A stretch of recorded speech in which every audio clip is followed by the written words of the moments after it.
Alors bonjour à tous. Alors dans cette leçon, on va voir comment on peut faire le traitement de liste en utilisant les fonctions de scheme. Alors dans la leçon précédente, on a parlé des fonctions char et des fonctions coude qui permettaient d'extraire le début, le premier élément d'une liste et le reste de la liste. Alors on va utiliser ces deux fonctions importantes-là de scheme afin de construire des fonctions qui vont manipuler, donc traiter les listes.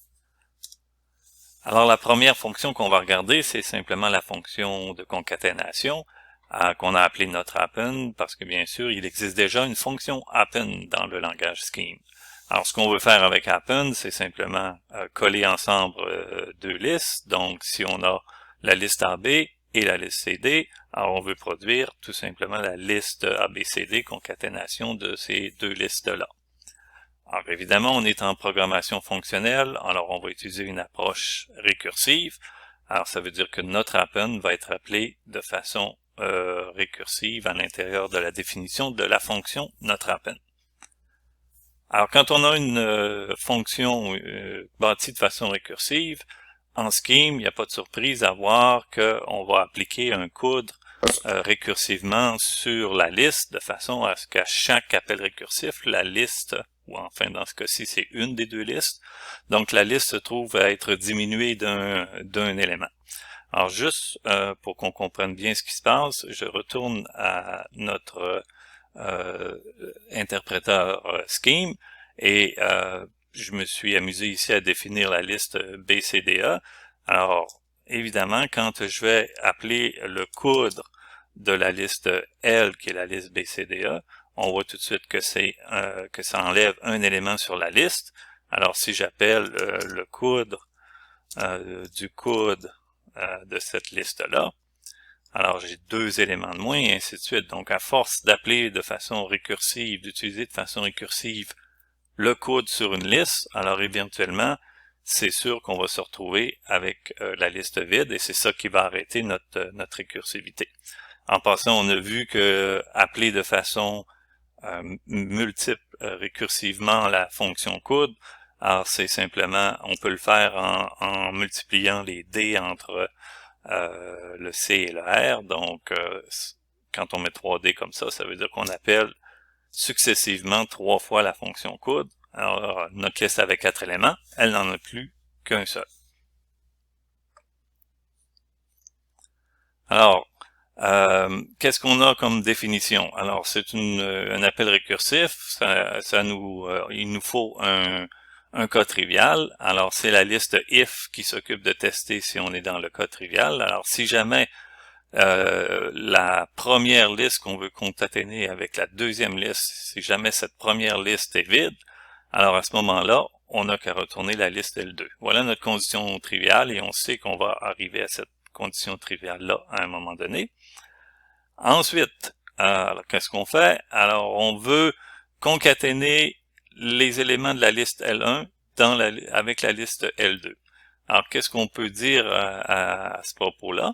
C'est que ce qu'on peut faire, c'est tout simplement concaténer le reste de la liste L1 avec la liste L2, et une fois qu'on a le résultat, on va chercher le premier élément de la liste L1, et on va construire notre nouvelle liste concaténée avec cette liste-là.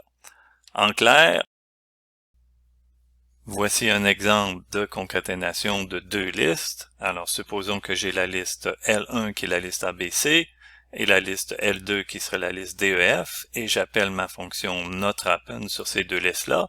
Alors, clairement, la liste L1 n'est pas nulle, donc on est dans le cas général, ce qui veut dire que cet appel original-là va simplement retourner ce nouvel appel-là qui consiste à faire le const du quart de la liste L1. Le quart de la liste L1, c'est le premier élément de la liste.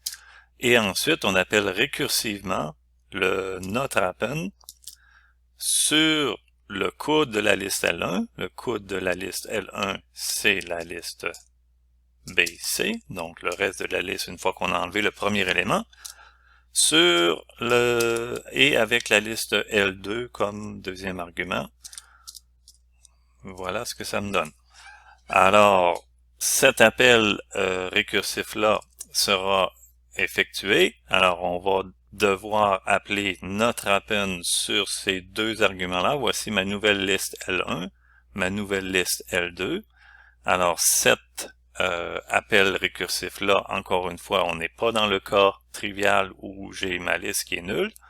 Donc, on va devoir faire un autre appel récursif qui va se faire sur BC et DEF. Alors, encore une fois, cet appel récursif-là va se transformer en un const du quart de ma nouvelle liste L1, qui est B tout simplement.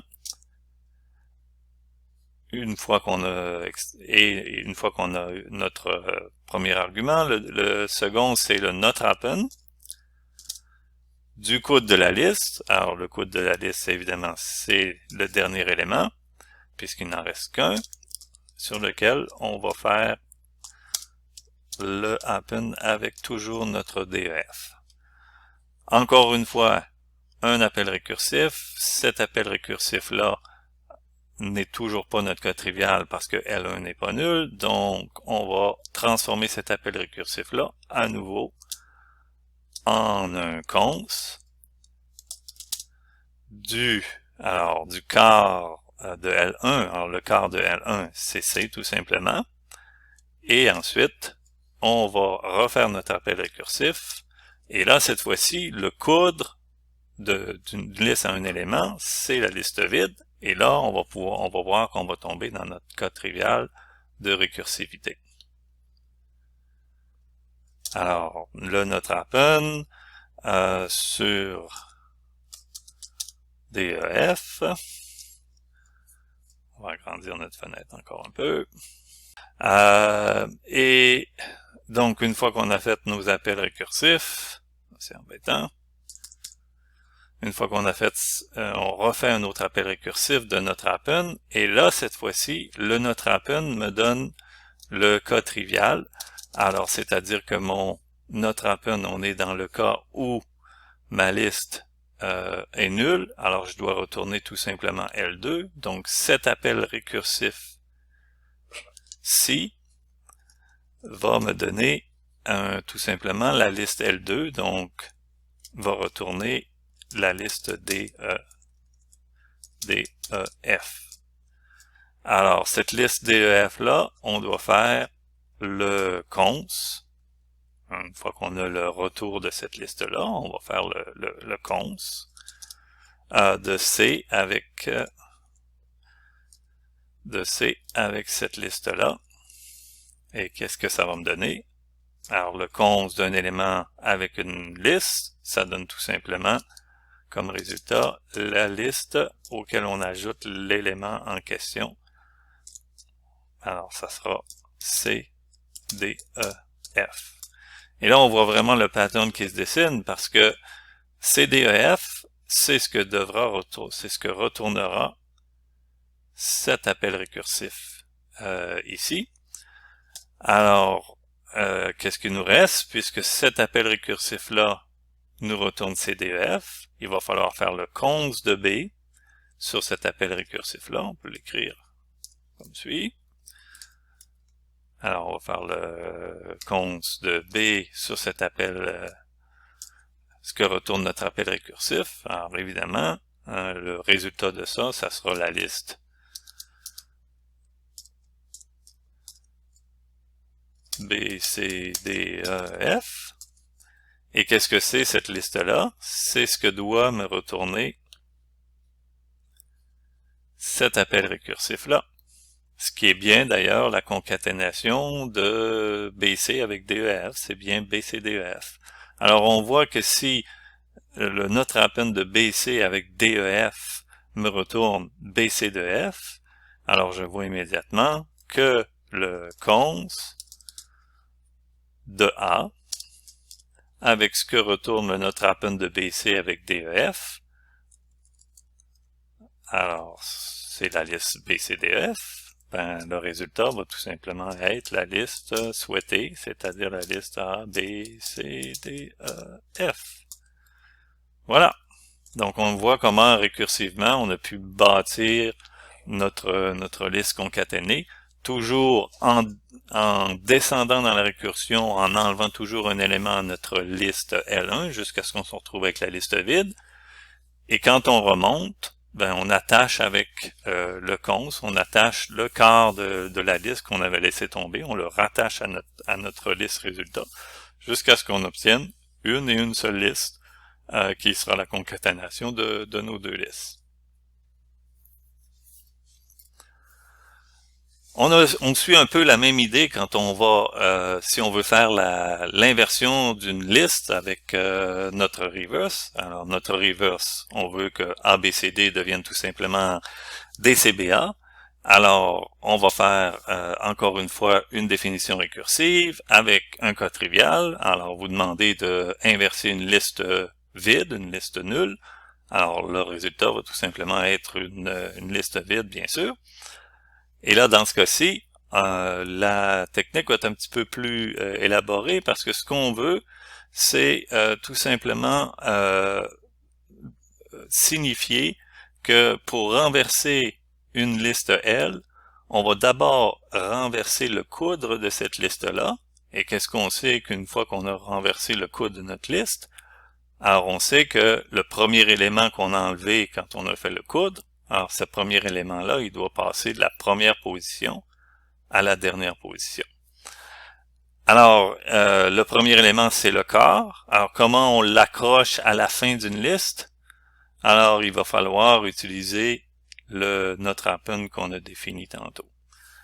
Alors, je reviens à mon petit document Word pour expliquer ça.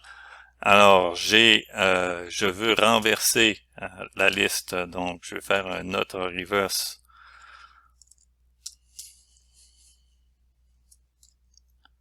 On va grossir ça un peu. Alors, je vais faire un autre reverse de la liste A, B, C, D.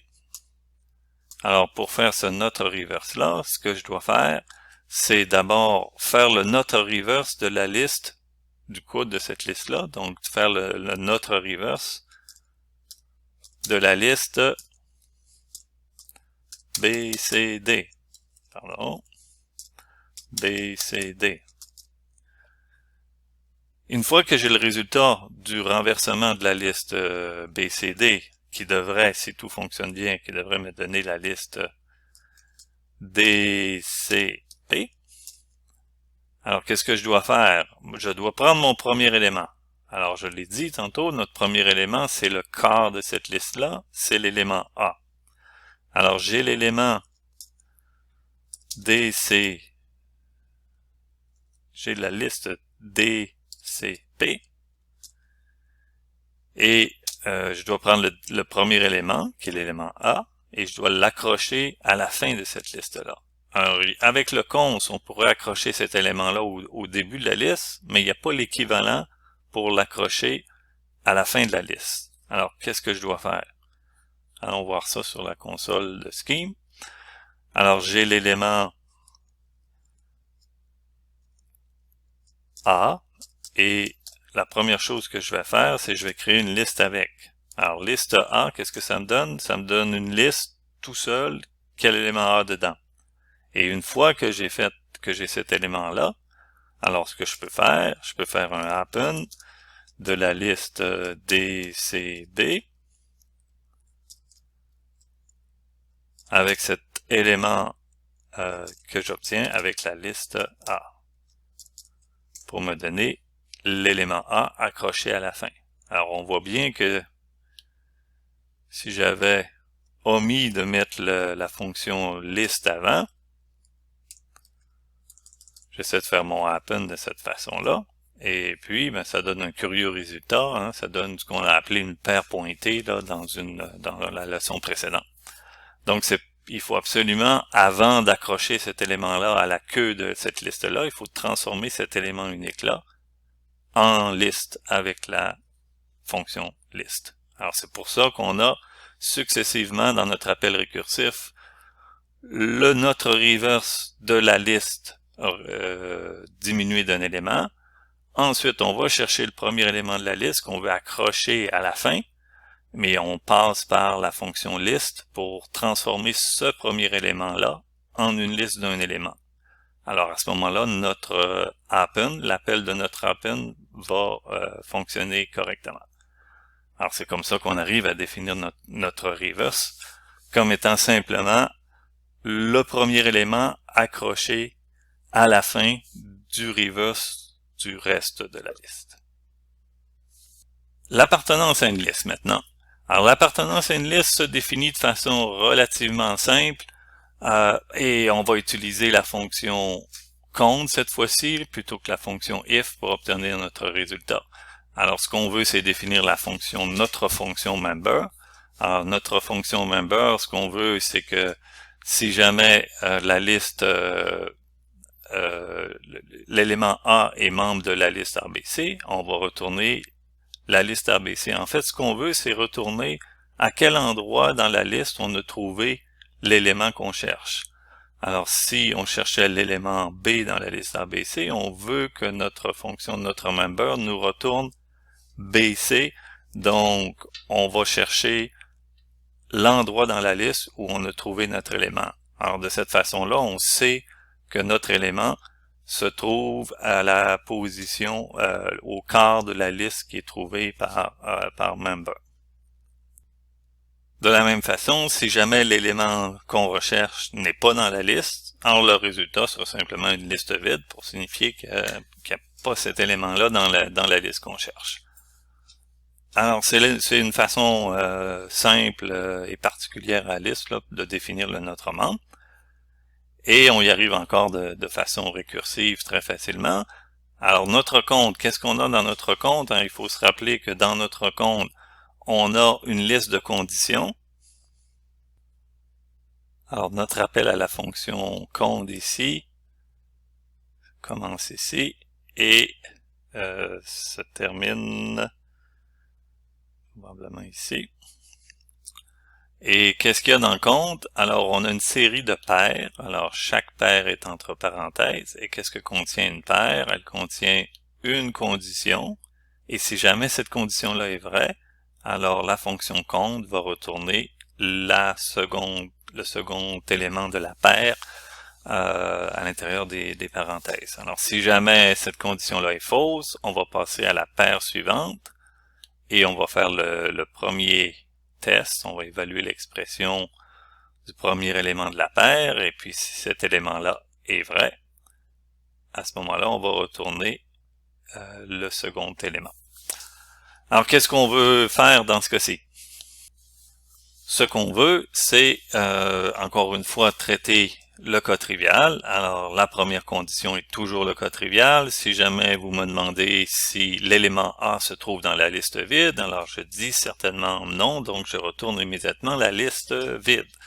Alors, si jamais l'élément A que je cherche, si jamais il est égal au premier élément de la liste, alors ça veut dire que je vais retourner tout simplement la liste L.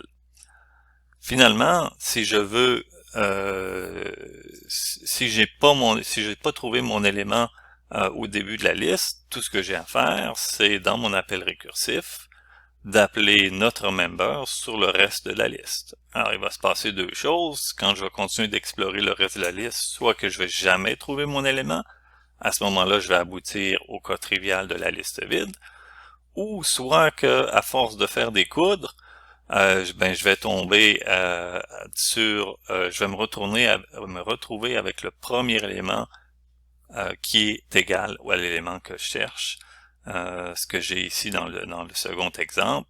Alors, B n'était pas égal au quart de cette liste-là. Alors, la prochaine liste, ça sera la liste BC. Et quand je vais faire le quart de cette liste BC-là, ben, mon élément B, je vais l'avoir trouvé. Et je vais ainsi pouvoir retourner ma liste BC.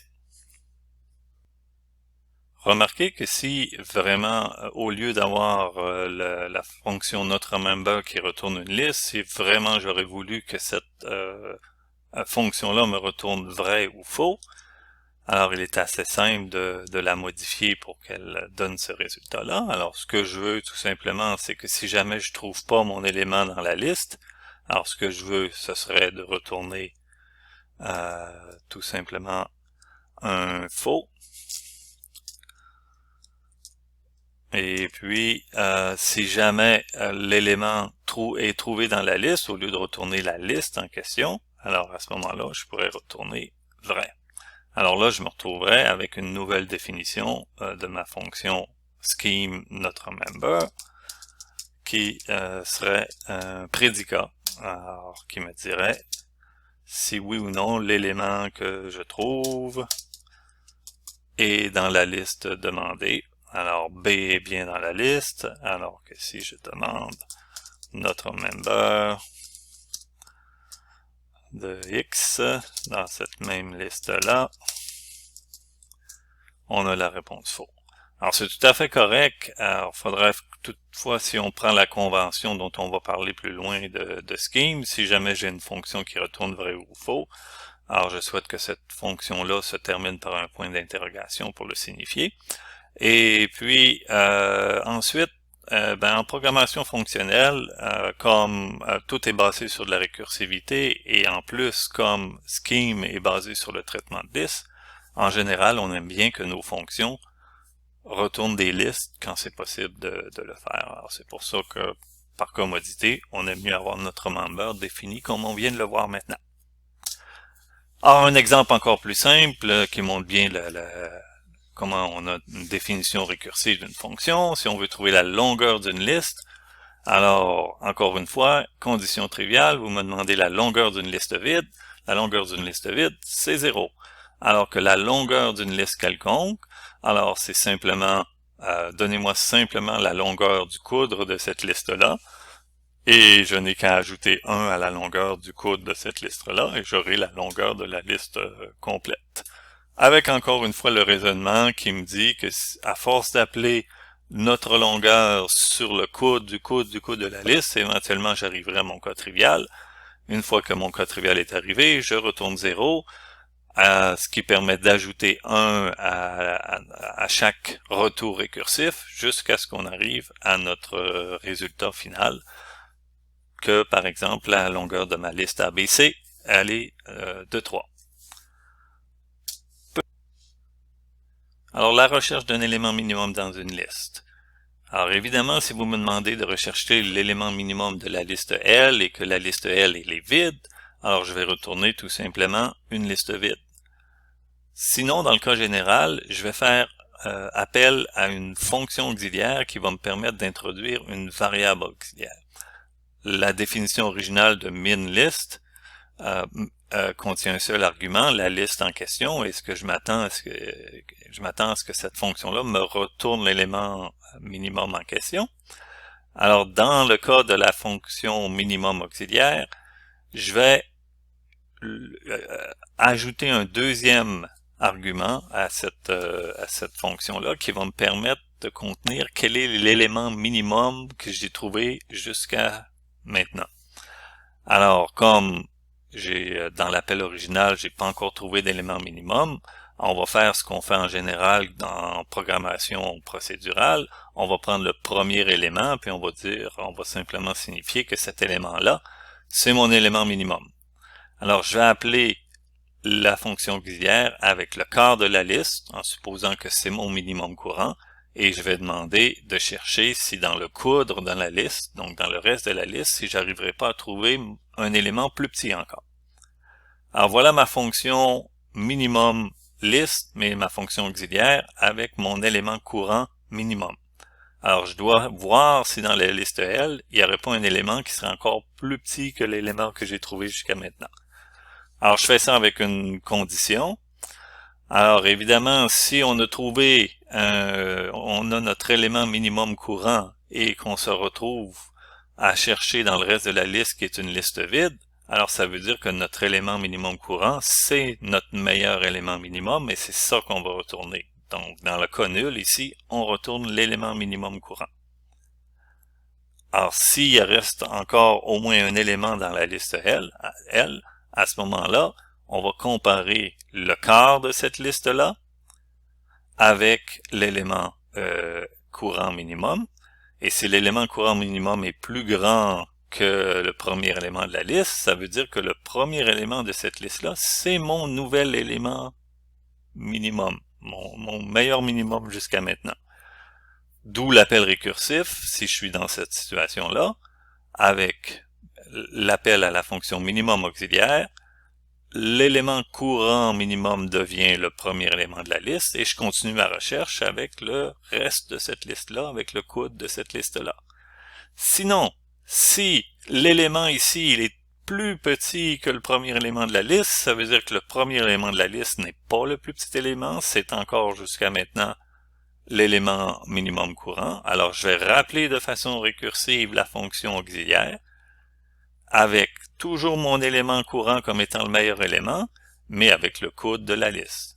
Donc, que mon élément soit plus grand ou plus petit que le premier élément de la liste, ben, je vais faire un appel récursif avec le coude de cette liste-là. Tout ce qui change, c'est de savoir quel est le nouvel élément courant. Est-ce que je conserve l'ancien ou est-ce que j'en ai trouvé un meilleur? À force de faire des coudes sur cette liste-là, évidemment, je vais tomber dans mon cas trivial où ma liste est vide. À ce moment-là, je retourne mon élément à ma fonction originale et cette fonction originale-là va tout simplement donc retourner elle aussi cet élément-là qui a été trouvé par ma fonction auxiliaire comme étant l'élément minimum. Ok, prochain exemple. On veut retirer les duplicats dans une fonction. Alors cette fois-ci, je vais encore utiliser une fonction auxiliaire dans un sens. En fait, ce que j'ai fait pour illustrer que c'est quelque chose qu'on peut faire en Scheme, on va tout simplement valider les arguments qui ont été transmis à la fonction pour s'assurer qu'ils sont valides. Une fois qu'on sait que ces arguments-là sont valides, à ce moment-là, on peut lancer la recherche. Alors, dans ce cas-ci, vous me demandez de retirer les duplicats avec la fonction unique dans une liste L. Alors, ce que je vous dis, c'est que cette liste-là doit être une liste. Donc, j'utilise le prédicat list de mon scheme pour vérifier si l'argument L que vous me passez est bien une liste. Alors, si c'est le cas, je vais faire appel à la fonction auxiliaire do unique qui va effectivement faire le travail et me enlever les duplicats de cette liste-là. Si jamais vous vous êtes trompé et vous avez appelé la fonction unique avec quelque chose qui n'est pas une liste, à ce moment-là, on va retourner l'identificateur erreur de liste comme étant un message d'erreur. Alors, on peut toujours faire ça, c'est toujours une bonne pratique si on veut une fonction robuste, et c'est pas une mauvaise idée de séparer les tests des paramètres avec le corps de la fonction elle-même qui doit faire le travail demandé. Alors, voilà, c'est un pattern qu'on peut utiliser. Concentrons-nous maintenant sur do unique qui fait vraiment le travail d'éliminer les duplicats dans notre liste. Alors, toujours un peu la même structure. On a notre définition do unique qui repose sur l'usage d'un compte qui va tester chacune des conditions possibles pour pouvoir produire une liste sans duplicat. Peut-être que le mieux, avant de regarder comment cette fonction se définit, on va la regarder en action. Alors, j'ai ma fonction do unique que je vais appliquer sur une liste qui contient possiblement des duplicats. Alors, le résultat que je m'attends à avoir, c'est une liste dans laquelle les éléments sont maintenant uniques, c'est-à-dire on a enlevé tous les duplicats. Alors, mon AA est devenu un simple A. On voit qu'il y a deux B dans cette liste-là. On n'a gardé qu'un seul B. On note au passage que le B que j'ai gardé, c'est le dernier, parce que quand on va faire la façon dont on définit notre fonction, aussitôt qu'on va trouver un élément pour lequel il existe un élément équivalent dans le reste de la liste, on va enlever cet élément-là. Alors c'est pour ça qu'on va toujours conserver le dernier élément contenu dans la liste. Alors ce qui permet de comprendre comment notre condition fonctionne. Alors, vous me demandez d'enlever les duplicats dans une liste vide. Alors, le résultat, c'est simplement une liste vide. Ensuite, ce que je dois faire pour savoir si j'ai un duplicat, je dois utiliser la fonction membre. Alors, je vais demander si le premier élément de la liste se trouve dans le reste de la liste. Alors, évidemment, si le premier élément de la liste se trouve dans le reste de la liste, c'est qu'il est dupliqué. À ce moment-là, je dois l'enlever. Alors, ce qui veut dire que je dois maintenant appeler doUnique avec le coude de la liste parce que je veux maintenant me débarrasser de cet élément-là qui se trouve de trop dans ma liste là, parce qu'il était membre du coude de la liste. Alors ça, c'est le premier cas. Le deuxième cas, c'est si jamais l'élément en question, le quart de la liste, se trouve pas dans le coude de la liste, alors je sais que je veux conserver cet élément-là. Il doit se retrouver dans la liste originale, la liste retournée, pardon. À ce moment-là, ça veut dire qu'une fois que je vais avoir le résultat de doUnique sur le reste de ma liste, alors une fois que ce résultat-là m'est retourné, je vais construire une nouvelle liste qui va contenir cet élément-là, qui n'était pas dans le coude de la liste, donc cet élément-là que je veux garder. Alors, je vais je vais construire ma liste dans laquelle cet élément-là va être au début du résultat de doUnique sur le coude de ma liste L. Ce qui veut dire que j'ai deux cas possibles. Soit que le premier élément de la liste se trouve dans le reste de la liste, à ce moment-là, il faut l'enlever. Soit qu'il ne se trouve pas dans le reste de la liste, à ce moment-là, il faut le conserver dans le résultat final. Alors concrètement, ce que ça veut dire, c'est que si je dois faire mon doUnique sur la liste AA, B, C, à ce moment-là, ça veut dire que je vais faire le test, je vais regarder si le quart de cette liste-là, donc ça me donne mon A, s'il est membre de la liste ABC, alors il est membre de la liste ABC, donc le résultat de doUnique sur la liste AABC, c'est le résultat de doUnique sur la liste la liste ABC. Alors là, je vais faire encore une fois mon appel récursif. Le doUnique de ABC, je vais vérifier si le quart de cette liste-là est membre de la liste BC, du reste de la liste, le coude de ABC. Alors, il n'est pas membre, A n'est pas membre de BC, alors ce qui veut dire que dans cet appel récursif-là, je dois faire un appel récursif à doUnique avec le reste de la liste BC, mais une fois que je vais avoir le résultat que je cherche, il va falloir que j'accroche devant le résultat final, il va falloir que j'accroche le quart de cette liste-là, puisque A n'est pas membre de BC, donc je veux le conserver dans le résultat final. Alors, comment je fais pour accrocher un élément à une liste retournée par cet appel à doUnique? Alors, je fais tout simplement appel à ma fonction const, qui va accrocher ce résultat-là au résultat de doUnique sur BC.